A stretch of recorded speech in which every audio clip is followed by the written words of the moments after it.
कहानी।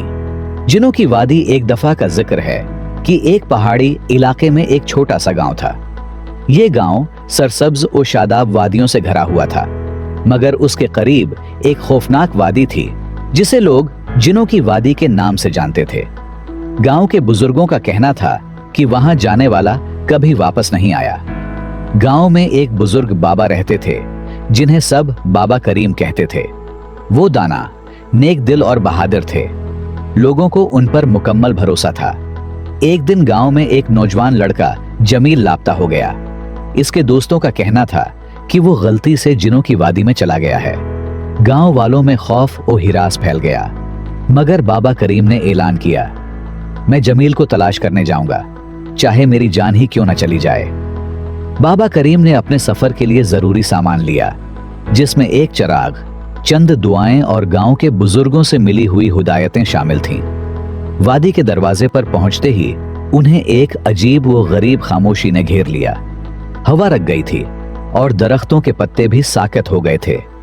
जैसे ही बाबा करीम वादी में दाखिल हुए, उन्होंने अजीब आवाजें सुने और हवा में सायों को हरकत करते देखा। लेकिन बाबा दिलेर थे। उन्होंने दुआएं पढ़नी शुरू की और आगे बढ़ते गए। कुछ दूर चलने के बाद बाबा करीम ने देखा कि एक छोटे से तालाब के किनारे जमील बैठा रो रहा था। मगर जमील अकेला नहीं था। वहां कई प्रासरार जिन भी मौजूद थे, जो गहरे सब्ज रंग के थे और अजीब सी जबान बोल रहे थे।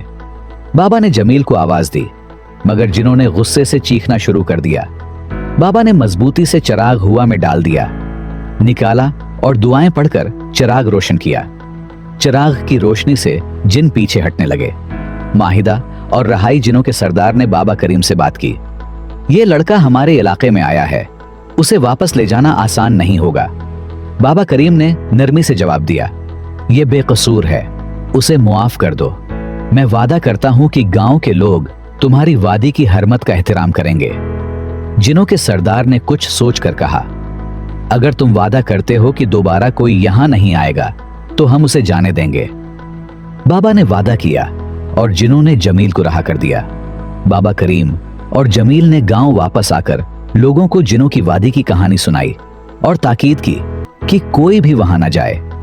गांव वालों ने बाबा की बहादुरी को सराहा और उनके मशूरे पर अमल किया। ये कहानी गांव में नस्ल दर नस्ल सुनाई जाने लगी और बाबा करीम की बहादुरी हमेशा याद रखी गई। ये कहानी हमें सिखाती है कि बहादुरी, नेकी और हिकमत से किसी भी मुश्किल का सामना किया जा सकता है, चाहे वो कितनी ही खौफनाक क्यों ना हो। बाबा करीम के जमील को बचाकर वापस आने के बाद गांव के लोग सुकून में आ गए। लेकिन बाबा को एक बात खटक रही थी। उन्होंने महसूस किया कि जिनों की वादी सिर्फ खौफनाक कहानियों तक महदूद नहीं, बल्कि उसके पीछे कोई बड़ा राज छिपा हुआ है। बाबा ने अपनी जिंदगी का बाकी हिस्सा इस राज को समझने के लिए वक्फ करने का फैसला किया। कई साल गुजर गए।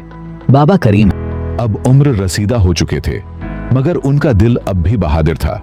उन्होंने एक दिन गांव के चंद नौजवानों को जमा किया और कहा, अब वक्त आ गया है कि हम जिनों की वादी का असल राज जानें। अगर हम इस राज को समझ लें तो ये खौफ हमेशा के लिए खत्म हो सकता है। 3 नौजवान आमिर, फहद और नासिर तैयार हुए। वो सब दुआ पढ़कर और चिराग के साथ वादी की तरफ रवाना हुए। जब वो वादी में दाखिल हुए तो एक बार फिर प्रसरार आवाजें सुनाई देने लगे। इस बार हुआ में एक अजीब सी खुशबू भी थी। चलते चलते उन्हें एक बड़ा पत्थर दिखाई दिया जिस पर कदीम जबान में कुछ लिखा हुआ था। बाबा ने कहा, यह जिनों की तहरीर मालूम होती है। इसका मतलब है कि हम किसी हूं के साथ बातचीत कर रहे होते हैं, खफिया मकाम के करीब हैं। जैसे ही उन्होंने पत्थर को छुआ, जमीन हिलने लगी और उनके सामने एक दरवाजा खुल गया। दरवाजे के पीछे एक सरंग थी जो जमीन के नीचे जा रही थी। बाबा और नौजवानों ने हिम्मत से सरंग में कदम रखा। आगे बढ़ते ही उन्हें चमकती हुई रोशनी नजर आई। सरंग के इख्तिताम पर एक हैरत अंगेज मंजर था। एक खूबसूरत बाग, झील और जिनों का शहर। जिनों का सरदार दोबारा जाहिर हुआ और बोला, तुम लोग दोबारा यहां क्यों आए हो? हमने तुम्हें तनबिया की थी। बाबा करीम ने जवाब दिया, हम तुम्हारी वादी के बारे में जानना चाहते हैं ताकि गांव के लोग हमेशा के लिए महफूज हो सकें। सरदार ने गहरी सांस लेते हुए कहा, हम इस वादी के मुहाफिज हैं। यहाँ एक कदीम खजाना दफन है जो इंसानों और जिन्नों दोनों के लिए मुकद्दस है। अगर ये खजाना गलत हाथों में चला गया तो दुनिया में तबाही आ सकती है। बाबा ने वादा किया कि वो गांव वालों को वादी से दूर रहने की ताकीद करेंगे और इस राज को महफूज रखेंगे। वापसी पर बाबा करीम ने गांव वालों को वादी का राज बताया और कसम ली कि कोई भी वहां कदम नहीं रखेगा। गांव के लोग बाबा की बात मान गए और वादी की हरमत का एहतराम किया।